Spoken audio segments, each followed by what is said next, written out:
neste momento o Benfica está mais confortável relativamente às situações, é o campeão nacional, acaba a época muito bem, como nós sabemos. Neste momento, a única coisa que se sabe é a saída, em termos já consumados, não é? A saída de João Félix, embora a situação, quer dizer, está acordada, falta naturalmente o dinheiro entrar nos cofres do Benfica, e, portanto, o Benfica parte, teoricamente, com uma vantagem importante. E, portanto, nós percebemos que há as indefinições maiores, são quer no Futebol Clube do Porto, quer no Sporting, mas no caso do Futebol Clube do Porto, até porque é um crónico candidato ao título, tem essas aspirações, nós percebemos que essa situação pode afetar bastante aquilo que é a construção do plantel para a próxima época. E, evidentemente, que neste momento o que nós temos de concreto é que o Filipe, o Militão, e o Herrera e o Brahimi são perdas enormes do Futebol Clube do Porto, não é? Quer dizer, eu acho que, quer dizer, mesmo considerando as possíveis entradas que estão aqui em causa e que já equacionámos em alguns casos, estas 4 saídas são perdas enormes para o Futebol Clube do Porto. Portanto, eu acho que o Porto está a remendar o plantel, quer dizer, porque se nós pesarmos aquilo que é, de facto, a capacidade destes jogadores que saíram, não é? Ou que vão sair, estas soluções que estão a ser encontradas são soluções que ficam um pouco longe daquilo que nós estávamos habituados a ver no Futebol Clube do Porto. E, portanto, eu acho que isto são remendos, considerando também as condicionantes do próprio Futebol Clube do Porto. Também já referiste aqui que consideras que há aqui um atraso na preparação, respondendo à pergunta, e Sérgio Conceição vai conseguir fazer uma equipa competitiva? Eu acredito muito no Sérgio Conceição, e aliás, o Porto neste momento, e aliás nas últimas 2 épocas, o que aconteceu foi que o Sérgio Conceição conseguiu disfarçar bastantes déficits. Nós vamos falar nisso, que tem a ver com situações que eu acho que são situações estruturantes, situações que o Porto não tem resolvidas e que não é um problema de hoje. E já lá vamos. Já de algum tempo. A última pergunta, Antero Henrique regressa à estrutura? Acho difícil. Acho difícil. Antero Henrique saiu no tempo certo. E, portanto, até em função de muitas das coisas que aconteceram no Futebol Clube do Porto, eu acho que a Antero Henrique teve o seu tempo no Futebol Clube do Porto e, portanto, acho muito complicado que isso possa acontecer. Olhamos então para o condicionamento que o Futebol Clube do Porto tem vindo a sofrer neste ataque ao mercado também. Bom, eu acho que este é o tema fundamental, que é... eu queria dizer uma coisa que eu acho que as pessoas vão entender, que é... Eu considero o Futebol Clube do Porto um clube muito importante para os equilíbrios do futebol em Portugal.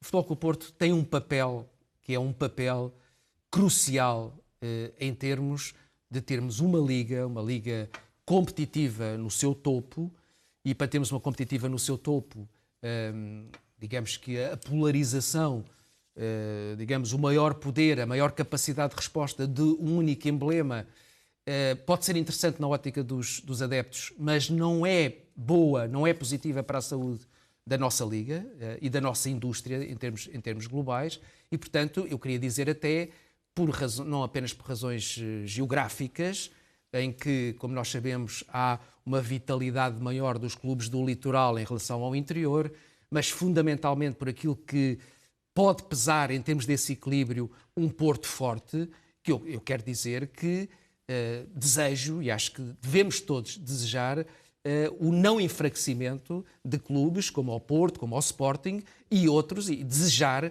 que haja uma competitividade, que se mantenha a competitividade também no topo, não apenas em termos médios da nossa Liga, mas também no topo da nossa Liga. E, portanto, isso é importante relevar o quão é fundamental para os equilíbrios um Porto que se mantenha forte e que não se deixe desagregar em função de alguns sinais que são sinais preocupantes. Eu devo dizer isso.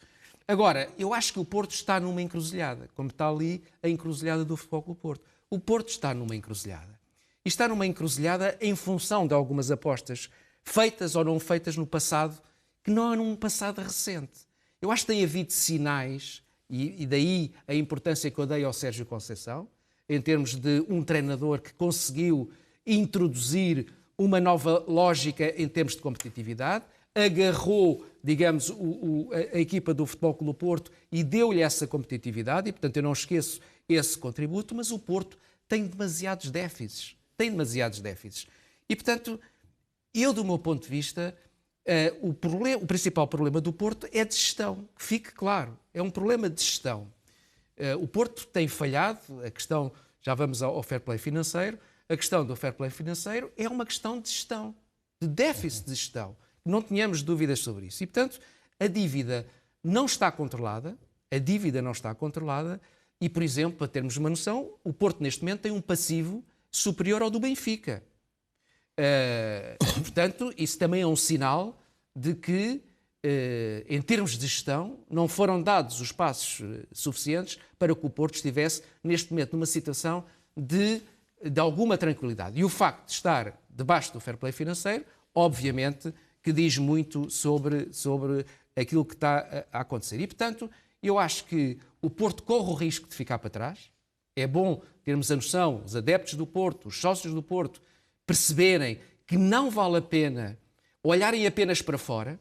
É fundamental que o Porto olhe para dentro, para olhar para os seus déficits, para a sua incapacidade de planear. O planeamento do Futebol Clube do Porto tem falhado nos últimos tempos, mais do que seria desejável, e, portanto, é evidente que, do ponto de vista desse planeamento e dessa falta de estratégia, eu acho que neste momento não há uma estratégia à lá longo para o Futebol Clube do Porto. O Porto não tem uma estratégia, está a tentar atacar os problemas existem e vamos resolvê-los pontualmente para tentar disfarçar esses déficits. Ora, falta esse planeamento, falta essa estratégia, falta um Porto que pense não apenas no imediato, mas que pense a 5 anos e que pense a 10 anos.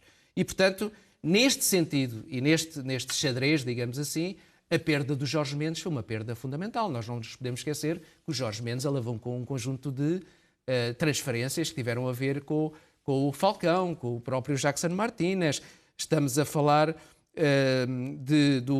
do Moutinho, do James Rodrigues, e, portanto, o Jorge Mendes teve um papel prevalecente no Porto e o Porto perdeu também isso.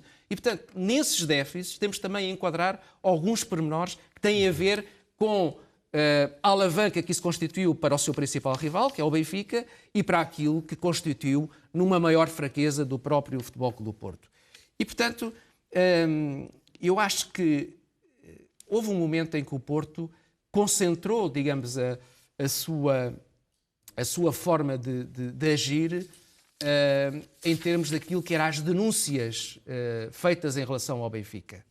Mas acho que o Porto poderia ter feito essas denúncias. E em determinados momentos essas denúncias podem ser úteis para o futebol em Portugal. Podem ser úteis e está por provar muitas das circunstâncias que são imputadas do ponto de vista da tal benfiquização, que nós já falámos aqui, que é separar aquilo que é uma benfiquização lícita, daquilo que é uma benfiquização que pode fazer a ponte para situações ilícitas. E isso é uma situação que eu acho que temos que ter presente e, portanto, essa denúncia, no plano em que ela deve ser feita, não é nada que seja despicienda.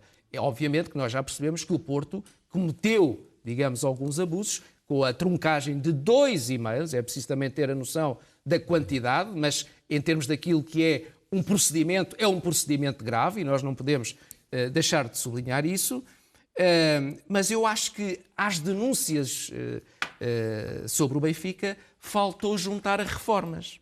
Quer dizer, foi preciso, o Porto esqueceu-se de modernizar, digamos, a sua estrutura, esqueceu-se algumas coisas que são fundamentais para um clube vocacionado para o futebol se poder projetar e desenvolver no tempo. Por exemplo, só agora é que o Porto está a pensar e está a projetar isso para o final do ano, a construção de uma academia. Isso é um erro brutal do Futebol Clube do Porto. Um clube com esta vocação, com esta dimensão, estar tantos anos atrasado em relação ao Benfica e ao próprio Sporting neste domínio, é uma fatura que se paga e que o Porto está a pagar de alguma maneira.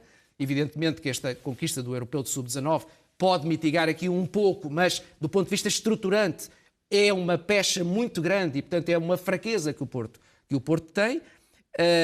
E, portanto, eu acho que em muitas circunstâncias falta energia positiva ao Futebol Clube do Porto, falta um Porto mais moderno. E eu acho que os adeptos do Porto deviam pensar nisto, os sócios do Porto deviam pensar nisto e deixarem-se dessa coisa de toda a gente, o país está contra o Porto. Eu acho que isso é uma coisa que só penaliza o Porto durante estes anos todos. O país, em muitas circunstâncias, não está contra o Futebol Clube do Porto. O Futebol Clube do Porto é desejável, tem que ser desejável fora da ótica daquelas rivalidades absolutamente doentias e daquelas comunicações absolutamente doentias, e aqui Porto e Benfica têm que tomar outro rumo, claramente, e, portanto, eu acho que a estrutura do Porto está ultrapassada, tenho que dizer de uma forma clara, e podemos ver, aliás, quer dizer, este condicionamento do Porto começa exatamente na questão do fair play financeiro. E na questão do fair play financeiro... Diz a UEFA que o Futebol Clube do Porto cumpriu parcialmente as metas estabelecidas para a temporada 18-19. Como consequência, as medidas desportivas condicionais previstas para o Futebol Clube do Porto, como as restrições de transferências e a limitação do número de jogadores na lista A, continuarão a aplicar-se na temporada 19-20. Exato. E, portanto, aliás, eu tive o cuidado de consultar a UEFA e a UEFA diz uma coisa que é exatamente isto, que aliás é uma questão que é pública e que tem a ver exatamente com o facto de o Futebol Clube do Porto ter cumprido apenas parcialmente as metas estabelecidas para a temporada 2019.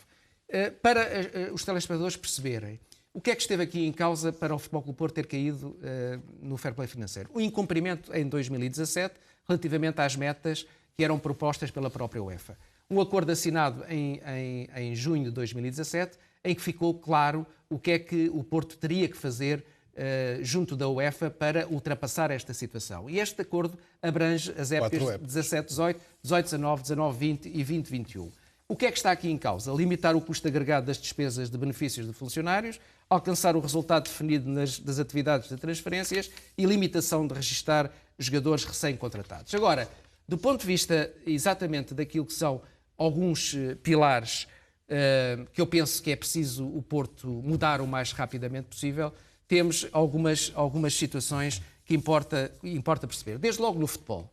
Há uma relação com o SAD, o futebol com a relação com a SAD, que percebemos que está esgotada. Quer dizer, o Porto tem um problema relativamente à sua relação com a SAD. Quer a relação Pinto da Costa-Reinaldo Teles está desativada há muito tempo. E, portanto, Reinaldo Teles tem um papel, quer dizer, inexistente na SAD do Porto. O próprio Fernando Gomes é uma situação... O Fernando Gomes foi presidente da Câmara de Vila do Conde, fez uma amizade com Jorge Nuno Pinto da Costa. Depois há aquela questão, ele transformou-se num anti-Rui Rio, porque, como se sabe, Jorge Nuno Pinto da Costa tentou apoiar Fernando Gomes. Fernando Gomes, sem nenhuma, digamos, campanha, acabou por perder com Rui Rio. Portanto, este Fernando Gomes esteve muito ligado à questão da Torre das Antas, das autorizações da Torre das Antas e do plano pormenor das Antas. Depois temos também um problema que tem a ver com a relação que se estabelece entre o treinador e o diretor-geral.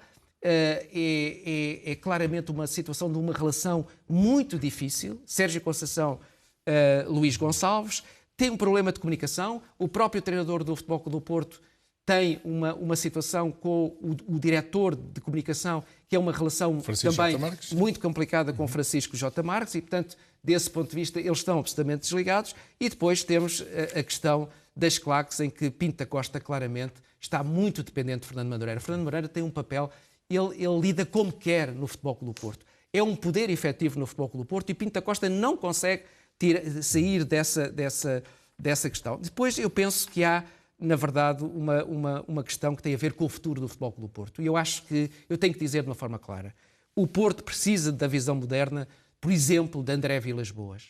O Porto precisa de alguém que tenha uma visão perspectiva, uma visão moderna, uma visão de quem esteve no terreno e que tenha também uma visão do ponto de vista daquilo que pode ser a gestão do Futebol Clube do Porto no futuro. E o Porto precisa de se modernizar. E, portanto, eu acho que esta solução, que aliás eu trouxe para o tempo extra há muitos anos, quando eu comecei a perceber os sinais de uma certa degradação da vida do Futebol Clube do Porto, é uma situação que eu acho que o Porto devia apoiar.